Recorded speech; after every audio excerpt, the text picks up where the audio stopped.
Good morning students. देखिए आज हम लोग बात कर रहे हैं आपके 12th क्लास की फिजिक्स सेकंड की, जिसकी बेटा यूनिट है आपकी एक प्रकाशिकी। देखिए ये जो यूनिट है आपकी, अगर हम लोग बोर्ड एग्जाम में इस यूनिट की बात करें बेटा, तो बोर्ड एग्जाम में जो प्रकाशिकी है वो टोटल 9 मार्क्स की आपसे पूछी जाएगी। ठीक है, अब यहाँ पर जो आपके 9 मार्क्स में जो आपके चैप्टर्स हैं वो आपके दो चैप्टर हैं। एक है चैप्टर नंबर 11, दूसरा है चैप्टर नंबर 12। चैप्टर नंबर 11 जो आपका है बेटा वो किरण प्रकाशिकी है, और चैप्टर नंबर 12 तरंग प्रकाशिकी भी बोलते हैं, और राजस्थान बोर्ड की अपनी बुक में है वो प्रकाश की प्रकृति के नाम से है। यानी कि दोनों चैप्टर मिलाकर आपके टोटल 9 मार्क्स के हैं। सही, यहाँ से बेटा बोर्ड एग्जाम में आपका एक 4 मार्क्स का बड़ा क्वेश्चन पूछा जाएगा, प्लस एक न्यूमेरिकल पूछा जाएगा, और इसके अलावा आपसे कुछ एक लॉजिकल क्वेश्चंस 1 नंबर और 2 नंबर के छोटे क्वेश्चंस आपसे पूछे जाएंगे। ठीक है, सबसे पहले बात करते हैं कि सर प्रकाशिकी कहते किसे हैं। प्रकाशिकी क्या है? तो बेटा प्रकाशिकी भौतिक विज्ञान की वह शाखा है जिसमें प्रकाश, प्रकाशित घटनाओं तथा प्रकाशित उपकरणों का अध्ययन किया जाता है। क्या कहलाती है? प्रकाशिकी कहलाती है। यानी कि प्रकाशिकी में हम लोग बेसिकली बात करेंगे, प्रकाश की बात करेंगे, लाइट की बात करेंगे। लाइट पर आधारित जो घटनाएं हैं, जो हमारे चारों तरफ जो प्रकृति में जो घटनाएं घटित होती रहती हैं, उनके बारे में हम लोग बात करेंगे, और प्रकाशिक उपकरणों का अध्ययन करेंगे। ठीक है, सबसे पहली परिभाषा आती है कि सर प्रकाश होता क्या है, प्रकाश कहते किसे हैं। तो प्रकाश क्या है बेटा? प्रकाश ऊर्जा का एक रूप है। प्रकाश क्या है? ऊर्जा का एक रूप है जो वस्तुओं को देखने में हमें सहायता प्रदान करता है। यानी कि ये कह सकते हैं कि प्रकाश एक प्रकार की ऊर्जा है, या ऊर्जा का एक रूप है जो वस्तुओं को हमें देखने में सहायता प्रदान करता है। ठीक है, अब यहाँ पर जो लाइट है, तो प्रकाशित घटनाएं कौन कौन सी हैं बोले सर? तो बेटा जो हमारे चारों तरफ प्रकाशित घटनाएं जो हो रही हैं, उनमें देखिए हम लोग बेसिकली जो घटनाओं का अध्ययन करने वाले हैं वो है प्रकाश का परावर्तन, प्रकाश का अपवर्तन, प्रकाश का व्यतिकरण, प्रकाश का विवर्तन और प्रकाश का दूरवन। इसके अलावा भी प्रकृति में जो प्राकृतिक घटनाएं घटित होती हैं, जैसे तारों का टिमटिमाना, सूर्योदय और सूर्यास्त के समय सूर्य का लाल रंग का दिखाई देना, ठीक है, आकाश का नीला दिखाई देना, तो ये सारी जो घटनाएं, इंद्रधनुष का बनना, तो ऐसी घटनाओं का हम लोग प्रकाशिक घटनाओं का यहाँ पर इन चैप्टर में अध्ययन करेंगे। इसके अलावा जो प्रकाशिक उपकरण हैं, तो बोले सर प्रकाशिक उपकरण कौन कौन से हैं? तो बेसिकली जो हमारे पास प्रकाशिक उपकरण अवेलेबल हैं वो देखिए हम लोग बात करेंगे, सूक्ष्मदर्शी की बात करेंगे यहाँ पर हम लोग इस चैप्टर में, और दूरदर्शी की बात करेंगे। दूरदर्शी टेलीस्कोप जिसकी सहायता से हम लोग दूर की वस्तुओं को या सूक्ष्म वस्तुओं को, छोटी वस्तु कोई दूरी पर है तो उसको देखने में सहायता जो अपनी प्रदान करता है, उस उपकरण के बारे में। एक अपना उपकरण है मानव नेत्र। मानव नेत्र भी तो बेटा एक प्रकाशिक उपकरण है, तो हम लोग यहाँ पर मानव नेत्र के बारे में भी क्या करेंगे, बहुत अच्छे से स्टडी करेंगे। तो सबसे पहले देखिए किरण प्रकाशिकी जो आपकी है बेटा, उसको ज्यामितीय प्रकाशिकी भी बोलते हैं, ज्योमेट्रिकल ऑप्टिक्स भी बोलते हैं। वो ज्यामितीय प्रकाशिकी बोलने का कारण इसको ये है बेटा कि जो आपकी किरण प्रकाशिकी है उसमें जितनी भी बातें करेंगे, जितने भी फॉर्मूला हम लोग डेराइव करेंगे या जितने भी डेरिवेशन करेंगे, उन सब में हमें ज्यामिति की जरूरत पड़ेगी। यानी कि ज्यामिति के द्वारा ही हम लोग यहाँ पर कैलकुलेशंस करेंगे, तो इसलिए इसको हम लोग बोलते हैं ज्यामितीय प्रकाशिकी या किरण प्रकाशिकी। सबसे पहली बात मैं आपके सामने जो करने जा रहा हूँ वो है प्रकाश का परावर्तन। प्रकाश का परावर्तन। प्रकाश के परावर्तन की बात करता हूं कि सर प्रकाश का परावर्तन क्या होता है। तो सबसे पहले देखिए आप लोग, हमने बोल दिया कि सर कोई माध्यम है और ये उन माध्यम का पृथक्कारी पृष्ठ है। मैंने बोल दिया ये है आपका माध्यम 1 और एक है माध्यम 2। एक है माध्यम 1 और एक है माध्यम 2। ठीक है, मैंने बोल दिया कि ये दोनों माध्यमों का पृथक्कारी पृष्ठ है जो अपारदर्शी है, यानी कि इसके आर पार नहीं देखा जा सकता। ये अपारदर्शी पृथक्कारी पृष्ठ बोल रहे हैं इसको। ये कौन है आपका? पृथक्कारी पृष्ठ। ठीक है बेटा, अब मैंने बोला कि कोई प्रकाश किरण है वो माध्यम 1 से माध्यम 2 की ओर गमन करती है। इधर से आ रही है, माध्यम 1 से आ रही है और किधर जा रही है, ये माध्यम 2 की ओर जा रही है। यानी कि कोई प्रकाश किरण है जो माध्यम 1 से माध्यम 2 की ओर गमन करती है। ठीक है, अब जैसे ही ये प्रकाश किरण इन दोनों माध्यमों के पृथककारी पृष्ठ से टकराएगी तो बेटा अंदर तो जा नहीं सकती, क्योंकि आपका जो पृथककारी पृष्ठ है वो कैसा है, अपारदर्शी है। तो यहां से ये जो प्रकाश किरण है वो वापस उसी माध्यम में लौट जाएगी जिस माध्यम से यह आती है। तो क्या बोलेंगे कि यदि कोई प्रकाश किरण एक माध्यम से दूसरे माध्यम की ओर गमन करती है और यदि यह दोनों माध्यमों के पृथककारी पृष्ठ से टकराकर पुनः उसी माध्यम में लौट जाती है तो यह घटना प्रकाश का परावर्तन कहलाती है। ठीक है, अब यहाँ पर देखिए बेटा, ये पृथककारी पृष्ठ के लंबवत मैंने एक रेखा खींच दी, इसको हम लोग बोलते हैं अभिलंब। यानी कि किसी पृष्ठ के 90 डिग्री पर जो हम लोग 90 डिग्री पर जो रेखा खींच रहे हैं उसको हम लोग क्या बोल देते हैं, अभिलंब बोल देते हैं बेटा। तो यहाँ पर देखिए ये तो हो गया अभिलंब, अभिलंब। ठीक है, ये आने वाली जो प्रकाश किरण है इसको बोलते हैं आपतित प्रकाश किरण। इसको क्या बोलते हैं, आपतित प्रकाश किरण, आपतित प्रकाश किरण। ठीक है, और बेटा ये जो जाने वाली जो प्रकाश किरण है यानी कि जो पृथककारी पृष्ठ से टकराकर जो जा रही है इसको हम लोग बोलते हैं परावर्तित प्रकाश किरण। इसको क्या बोल देते हैं, परावर्तित प्रकाश किरण। ये परावर्तित प्रकाश किरण होगी। अब यहाँ पर देखिए बेटा, जो आपतित प्रकाश किरण और अभिलंब के बीच बनने वाला कोण जो है उसको बोलते हैं आपतन कोण। यानी कि आपतित प्रकाश किरण व अभिलंब के मध्य बनने वाला कोण क्या कहलाता है, आपतन कोण कहलाता है। यानी कि ये जो आपका कोण है ये कोण है आपका आई से इसलिए दर्शा रहे हैं क्योंकि इंग्लिश में इसको बोलते हैं बेटा एंगल ऑफ इंसिडेंस या इंसिडेंट एंगल बोलते हैं, इसलिए आई से डिनोट कर दिया हमने। ये कोण हो गया आपका आपतन कोण हो गया, ये कोण है आई आपतन कोण। तो हमेशा क्या याद रखेंगे कि सर आपतित प्रकाश किरण और अभिलंब के बीच का कोण क्या कहलाता है, आपतन कोण कहलाता है। ठीक है, और बेटा अभिलंब और परावर्तित प्रकाश किरण के जो बीच का कोण है यानी कि ये रहा, ये कोण कितना है, आर है। ये कोण आर जो है ये क्या कहलाता है बेटा, आपका परावर्तन कोण कहलाता है। ये कोण क्या कहलाएगा, परावर्तन कोण कहलाएगा। ठीक है, तो ये वापस से समझिए, देखिए कि जब भी कोई प्रकाश किरण माध्यम 1 से माध्यम 2 की ओर गमन करती है तो यदि वह दोनों माध्यमों के पृथककारी पृष्ठ से टकराकर पुनः उसी माध्यम में लौट जाती है तो यह घटना प्रकाश का परावर्तन कहलाती है। और बेटा आपने क्या क्या बोला, इसको आपतित किरण बोला, अभिलंब और परावर्तित किरण। आपतन कोण किसको बोलेंगे, सर आपतित प्रकाश किरण और अभिलंब के बीच बनने वाला कोण क्या कहलाता है, आपतन कोण कहलाता है। और परावर्तित प्रकाश किरण और अभिलंब के बीच बनने वाला कोण क्या कहलाएगा, परावर्तन कोण कहलाएगा। एक छोटा सा क्वेश्चन बताता हूं, देखिए ध्यान से समझिएगा।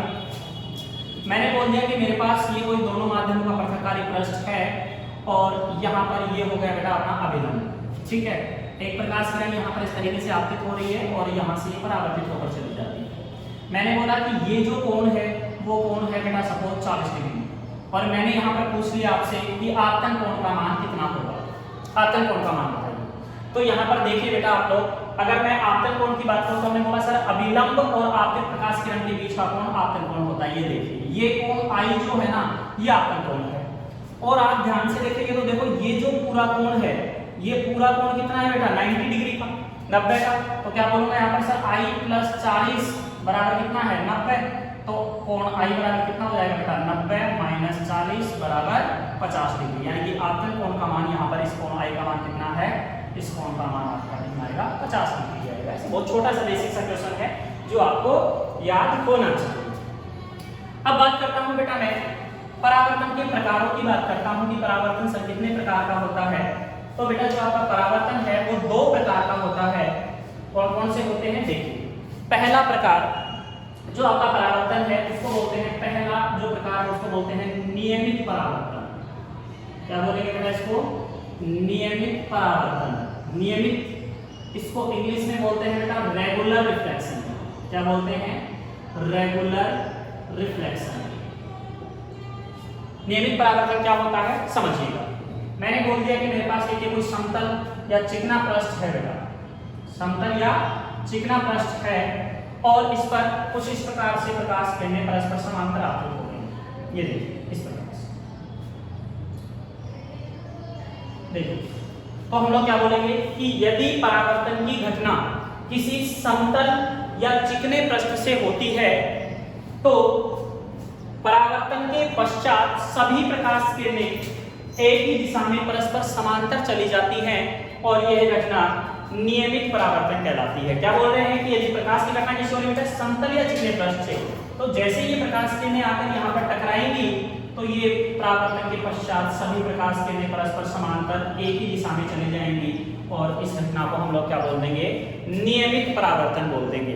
यानी कि अगर जब भी परावर्तन हमेशा बेटा चिकने पृष्ठ या समतल पृष्ठ से होता है तो परावर्तन के पश्चात जो प्रकाश किरणें हैं वो एक ही दिशा में चली जाएंगी और यह घटना क्या कहलाती है, नियमित परावर्तन कहलाती है। दूसरी अगर मैं बात करूं, दूसरा परावर्तन जो आपका है वो कौन सा होगा, विसरित परावर्तन। दूसरा प्रकार जो है वो है विसरित परावर्तन।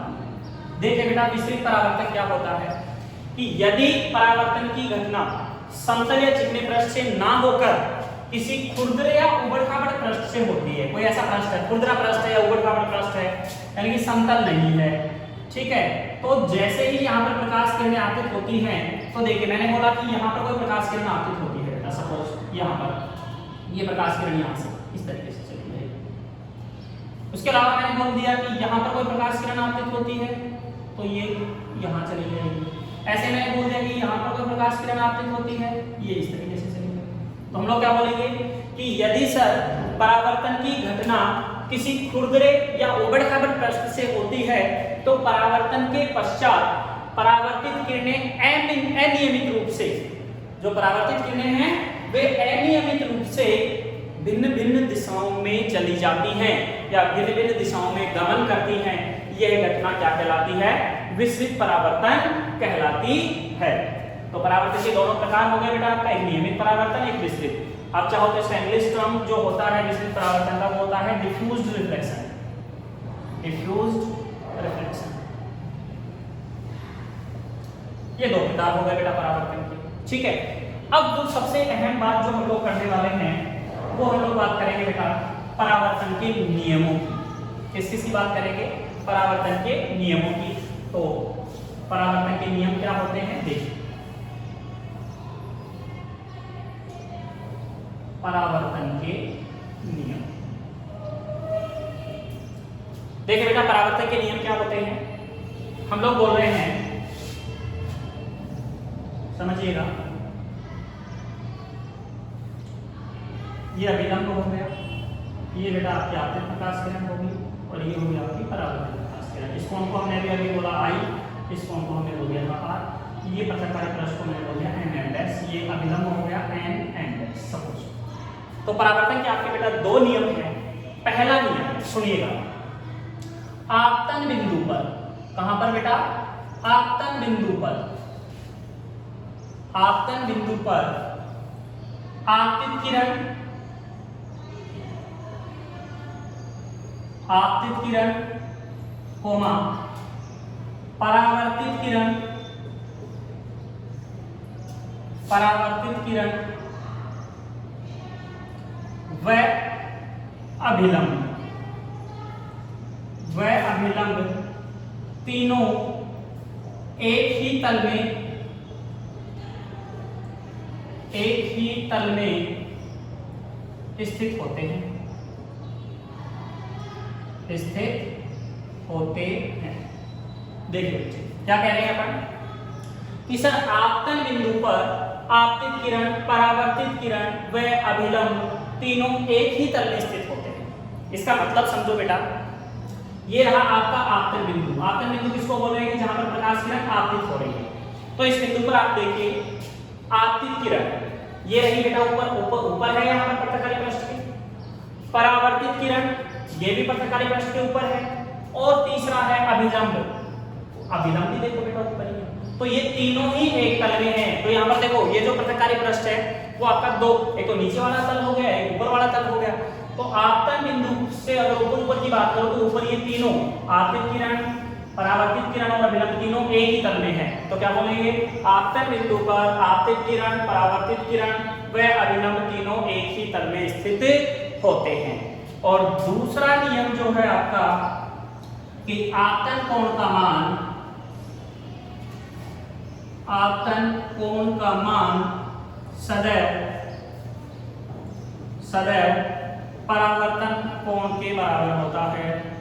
परावर्तन, या फिर ऐसे बोल सकते हैं आपतन कोण का मान व परावर्तन कोण का मान, व परावर्तन कोण का मान बराबर होता है, का मान बराबर या समान होता है।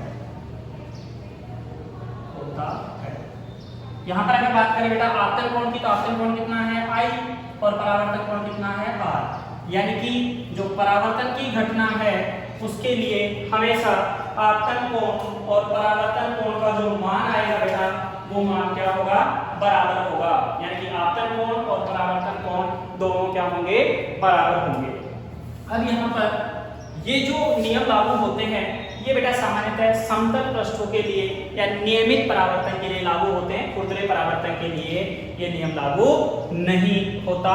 यानी कि खुरदरे पृष्ठ से या विस्तृत परावर्तन होता है तो वहां पर कोण I का मान कोण R के बराबर हो यह आवश्यक नहीं है। तो जो परावर्तन के जो अपने नियम हैं वो केवल कैसे पृष्ठों के लिए लागू होंगे, समतल पृष्ठों के लिए लागू होते हैं या चिकने पृष्ठों के लिए लागू होते हैं।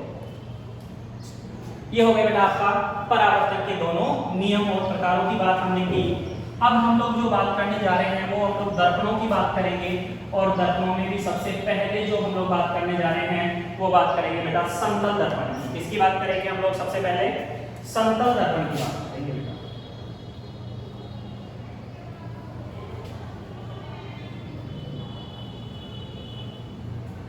समतल दर्पण, देखिए समतल दर्पण कहते किसे हैं, वह दर्पण जिसका परावर्तक पृष्ठ समतल हो, वह दर्पण जिसका परावर्तक पृष्ठ कैसा हो, समतल हो, क्या कहलाता है, समतल दर्पण कहलाता है। ये देखिए बेटा परावर्तक पृष्ठ उसको बोलते हैं जिस पृष्ठ से परावर्तन होता है वह क्या कहलाएगा, परावर्तक पृष्ठ कहलाएगा। और यहाँ पर जो आपका समतल दर्पण है इसका ये कौन हो जाएगा, परावर्तक पृष्ठ। और आपको दिख रहा होगा कि ये जो परावर्तक पृष्ठ है वो बिल्कुल कैसा है बेटा, समतल है। तो हम लोग क्या बोलेंगे, वह दर्पण जिसका परावर्तक पृष्ठ कैसा हो, समतल हो, समतल दर्पण कहलाता है। अब यहाँ पर जो बेटा आपका समतल दर्पण है उसमें मैं कुछ एक छोटी छोटी सी इसके गुणधर्म हैं, अपन उनको धीरे धीरे 1 बाय 1 करके ऐड करते जाएंगे और देखते जाएंगे कि क्या क्या गुणधर्म होते हैं। सबसे पहला गुणधर्म मैं बात करता हूँ, समतल दर्पण द्वारा प्रतिबिंबों का निर्माण। समतल दर्पण द्वारा प्रतिबिंब का निर्माण, इस समतल दर्पण द्वारा जो प्रतिबिंब बनता है वो किस प्रकार से बनेगा, उसकी प्रकृति क्या होगी, स्थिति क्या होगी, इन सब बातों की हम लोग बात करेंगे। ठीक है, तो यहाँ पर देखिए बेटा सबसे पहले अगर मैं बात करता हूँ तो मैंने बोल दिया कि यहाँ पर मेरे पास एक समतल दर्पण है इस प्रकार से, और मैंने कहा कि यहाँ पर मेरे पास कोई एक वस्तु रखी हुई है बिंदु A पर, ये बिंदु A है कोई, इस पर एक वस्तु रखी हुई है। ठीक है, यहाँ से देखिए एक प्रकाश किरण, मैंने बोला कि ये आ गई। ठीक है, ये प्रकाश किरण जैसे यहाँ पर जाएगी तो यहाँ से टकराकर वापस चली जाएगी। एक प्रकाश किरण मैंने बोल दिया यहाँ से किसी कोण पर आपतित होती है। अगर ये प्रकाश किरण किसी कोण पर आपतित हो रही है तो बेटा देखिए ये हो गया अभिलंब, ये उतने ही कोण से वापस से परावर्तित होकर चली जाएगी। लेकिन अगर कोई प्रेक्षक है, कोई देखने वाला व्यक्ति है, वो यहाँ पर है, तो अगर ये यहाँ से देखेगा तो इसको क्या लगेगा कि ये प्रकाश किरण कहीं दर्पण के पीछे से आ रही है। तो अगर मैं इसको पीछे की ओर बढ़ा देता हूँ तो यहाँ पर ये दोनों प्रकाश किरणें मिलती हुई प्रतीत होंगी। तो यहाँ पर बिंदु A' पर मान लिया हमारा क्या बन गया, प्रतिबिंब बन गया। तो समतल दर्पण द्वारा जो बनने वाला प्रतिबिंब है वो हमेशा कहाँ होगा, स्थिति कहाँ होगी, प्रतिबिंब की स्थिति हमेशा ध्यान में रखिए, स्थिति होगी दर्पण के पीछे। यानी कि प्रतिबिंब कहाँ बनता हुआ दिखाई देगा, दर्पण के पीछे की ओर बनेगा। ठीक है, दूसरा प्रतिबिंब का आकार जो है, प्रतिबिंब का जो आकार जो है वो कितना होगा, वस्तु के बराबर होगा, वस्तु के बराबर होगा, यानी कि जितनी बड़ी वस्तु होगी तो उसका प्रतिबिंब भी उतना ही बड़ा बनेगा। और बेटा प्रकृति जो है, प्रतिबिंब की जो प्रकृति है वो होगी आभासी व सीधा। प्रतिबिंब की प्रकृति कैसी होगी? आभासी व सीधा प्रतिबिंब बनेगा हमेशा। यानी कि समतल द्वारा जो बनने वाले प्रतिबिंब है वो कैसे होते हैं? आभासी होते हैं और सीधे होते हैं। बोले सर आभासी प्रतिबिंब कौन से होते हैं? तो प्रतिबिंब दो प्रकार के होते हैं, एक तो होता है वास्तविक प्रतिबिंब, एक तो होता है वास्तविक और दूसरा होता है आभासी। तो वास्तविक प्रतिबिंब कौन से होते हैं? वे प्रतिबिंब जिन्हें पर्दे पर प्राप्त किया जा सकता है। यानी कि ऐसा प्रतिबिंब कि जहां पर प्रतिबिंब बन रहा है बेटा, अगर वहां पर अपने एक पर्दा रख देना तो प्रतिबिंब उस पर्दे पर मिल जाएगा अपने को। अगर कोई भी प्रतिबिंब है जिसको पर्दे पर प्राप्त किया जा सकता है तो वे वास्तविक प्रतिबिंब कहलाते हैं। और आभासी किसको कहेंगे? वे प्रतिबिंब जिनको पर्दे पर प्राप्त नहीं किया जा सकता है क्या कहलाते हैं? आभासी प्रतिबिंब कहलाते हैं। तो समतल दर्पण द्वारा हमेशा प्रतिबिंब कैसा बनेगा? आभासी बनेगा और सीधा बनेगा। यानी कि जैसी वस्तु रखी हुई होगी, जैसे मान लो ये मार्कर है, इस मार्कर को मैं समतल दर्पण के सामने लेकर जाऊं तो ये मेरे को उसमें भी सीधा ही दिखेगा, जितना बड़ा है उतना ही बड़ा दिखेगा और आभासी होगा। यानी कि इसके प्रतिबिंब को मैं पर्दे पर प्राप्त नहीं कर सकता हूं। अगली बात, प्रतिबिंब की दर्पण से दूरी। प्रतिबिंब की दर्पण से दूरी, प्रतिबिंब की दर्पण से दूरी ठीक उतनी ही होती है, ठीक उतनी ही होती है, ठीक उतनी ही होती है जितनी की दर्पण से, जितनी की दर्पण से वस्तु की दूरी। यानी कि बेटा कोई भी वस्तु समतल दर्पण से जितनी ज्यादा दूर रखी होगी तो उसका प्रतिबिंब भी दर्पण में उतना ही ज्यादा दूरी पर बनेगा। जैसे मान लीजिए कि ये वस्तु है, ये दर्पण से x दूरी पर रखी हुई है तो इसका प्रतिबिंब भी कितनी दूरी पर बनेगा बेटा? x दूरी पर ही बनेगा। यानी कि अगर कोई भी वस्तु दर्पण से जितनी दूर रखी होगी तो उसका प्रतिबिंब भी ठीक उतनी ही दूरी पर प्राप्त होता है। अगली बात अगर मैं करता हूं तो देखिए बेटा, जो आपका समतल दर्पण जो है, अगला बिंदु समतल दर्पण, समतल दर्पण पार्श्व विस्थापन दर्शाता है। पार्श्व विस्थापन, पार्श्व विस्थापन का मतलब दायां बायां, दायां बायां विस्थापन दर्शाता है, विस्थापन दर्शाता है। यानी कि जो आपका समतल दर्पण है बेटा वो हमेशा पार्श्व विस्थापन दर्शाता है। यानी कि दर्पण में हमेशा वस्तु का बायां भाग दायां और दायां भाग बायां दिखाई देता है। जैसे मान लिया ये कोई आपका एक समतल दर्पण है, इसके सामने मान लिया मैंने कोई एक अंग्रेजी वर्णमाला का अक्षर ले लेता हूं मैं, जैसे मान लीजिए कोई अक्षर लिख दिया मैंने बी,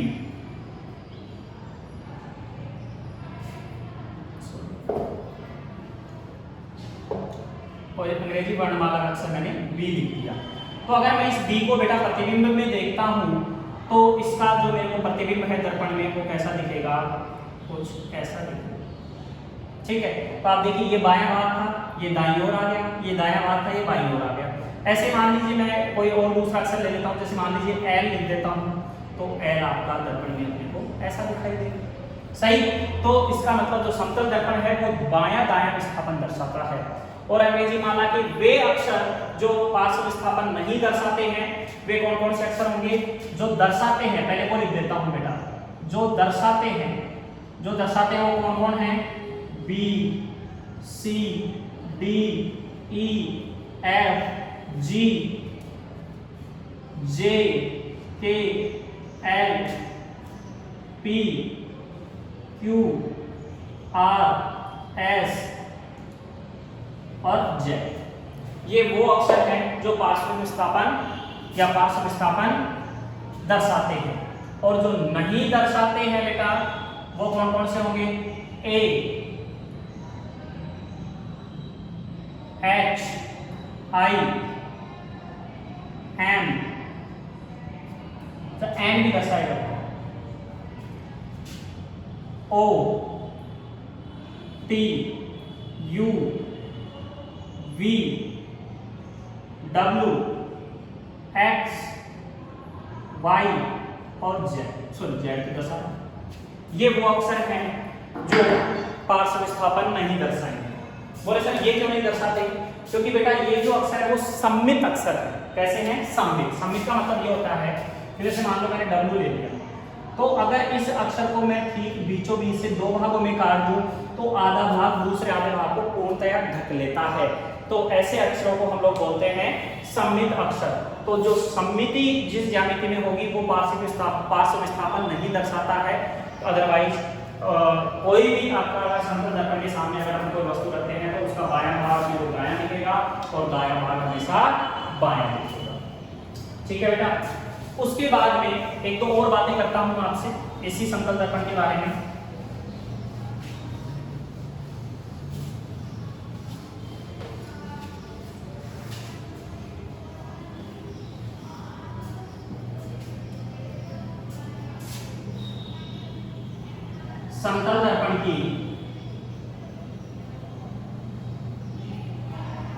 समतल दर्पण की फोकस दूरी, समतल दर्पण की फोकस दूरी व वक्रता त्रिज्या अनंत होती है, इंफिनिटी होती है। यानी कि जो आपका समतल दर्पण है बेटा उसकी वक्रता त्रिज्या और फोकस दूरी हमेशा कितनी होगी? अनंत होती है। अगली बात, यदि दो समतल दर्पण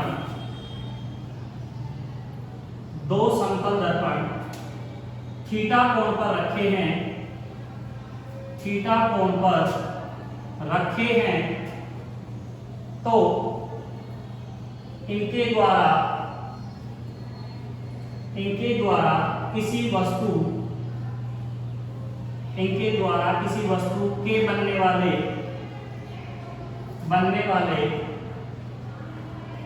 प्रतिबिंबों की संख्या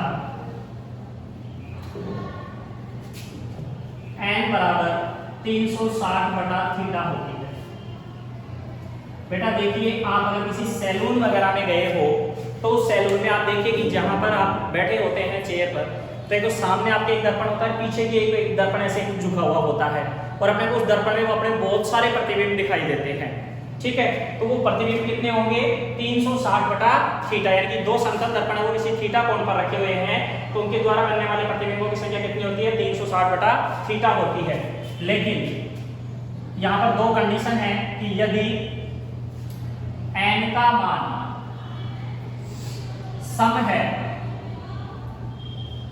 सम संख्या है तो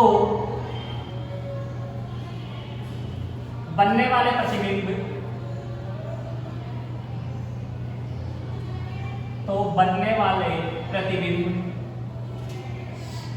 n-1 होंगे। यदि बेटा n का मान क्या है? एक सम संख्या है। बोले सर कैसे? जैसे मैंने बोल दिया कि माना थीटा बराबर है 90 डिग्री, तो n बराबर कितना आएगा बेटा?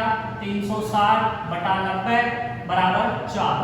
तो प्रतिबिंब कितने बनेंगे? n-1। तो प्रतिबिंब कितने बनेंगे?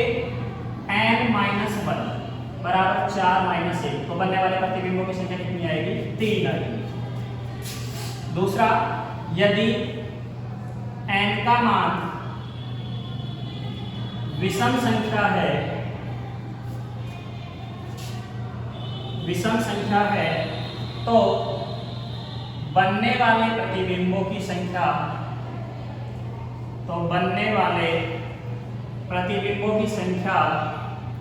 n होंगी या n होगी। तो बनने वाले प्रतिबिंब कितने होंगे? n होंगे। फॉर एग्जांपल मैंने बोल दिया थीटा बराबर है 40 डिग्री, यानी कि दो समतल दर्पण 40 डिग्री के कोण पर रखे हुए हैं बेटा, तो n बराबर कितना आ जाएगा? 360/40 बराबर 9।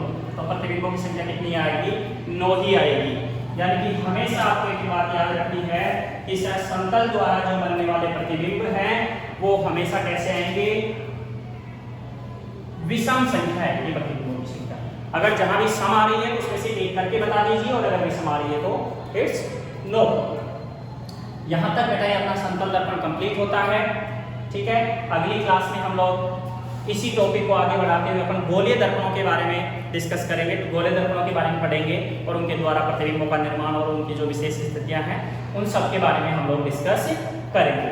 यहाँ तक बेटा आप इसको अच्छे तरीके से पढ़िएगा, नोट्स आपके पास अवेलेबल हैं और अगर कोई डाउट हो तो आप मेरे को पूछ सकते हैं। Thank you.